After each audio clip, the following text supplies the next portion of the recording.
Growing up, what I heard about college really was that I was going. That was really all that I heard.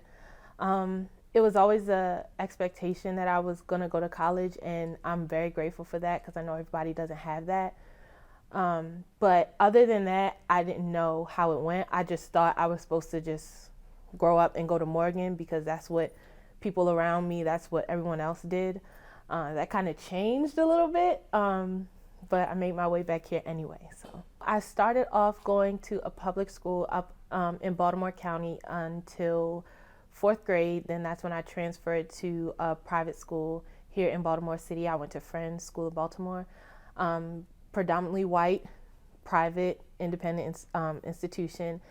And that's kind of where the college process for me really began, because that's when I found out, oh, okay, it sounds crazy, but I was like, oh, okay, I don't have to go to Morgan. Like I have all these other options and I can go away or this, that, and the third. And I really learned the ins and out of the college process.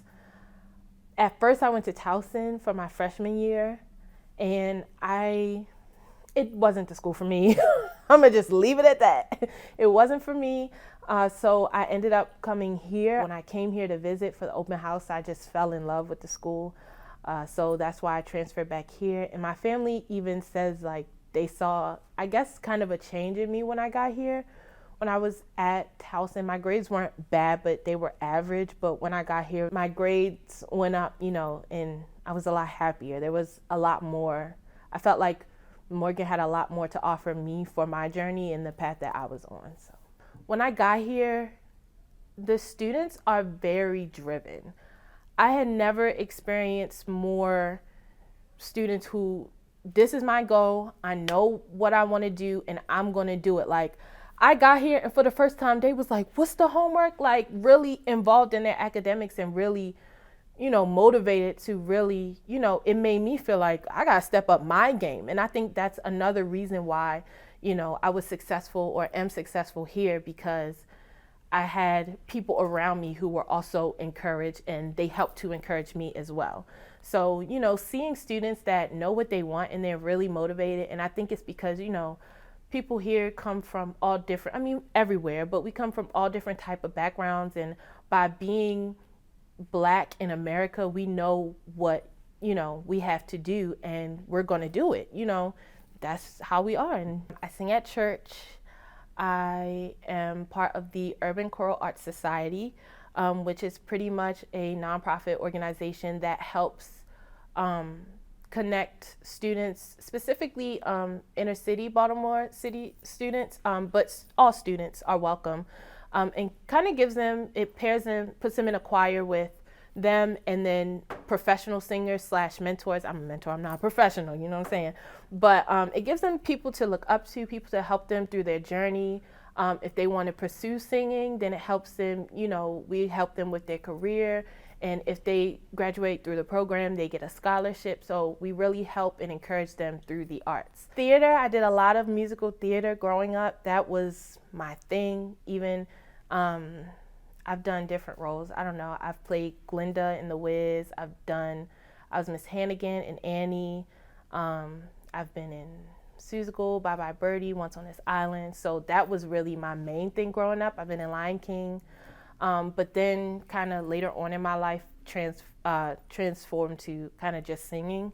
I've trained singing. I've been classically trained on a college level. I was a music minor here when I first started at Morgan. I appreciate that my parents and really my family, they were able to give me everything that I needed and some of the things that I wanted as well. But they were also open, maybe not in all the details, but they were open about the struggles that they were having.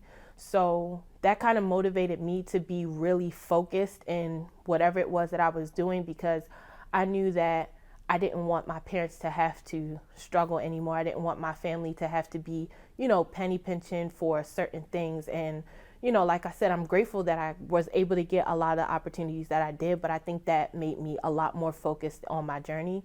Other obstacles, just starting the college process. I wasn't really motivated to go to an HBCU through school, but that's where my heart was. And so there was a lot that I had to do on my own to really get through that process and to get here at Morgan.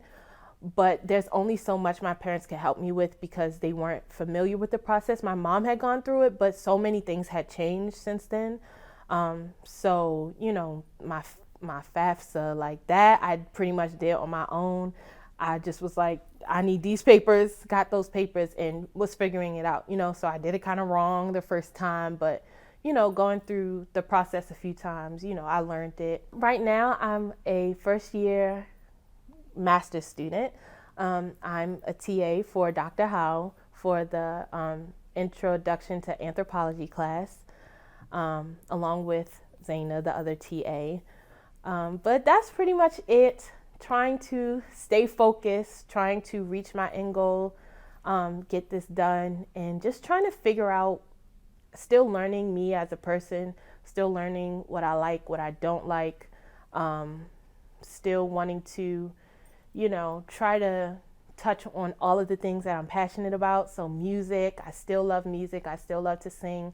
But this kind of part of my life, I also love sociology. I'm passionate about that as well. So just trying to work my way through life and figure out, you know, my next step after the master's program. My name is Delia Hatton, and I am a proud first generation college graduate from Morgan State University.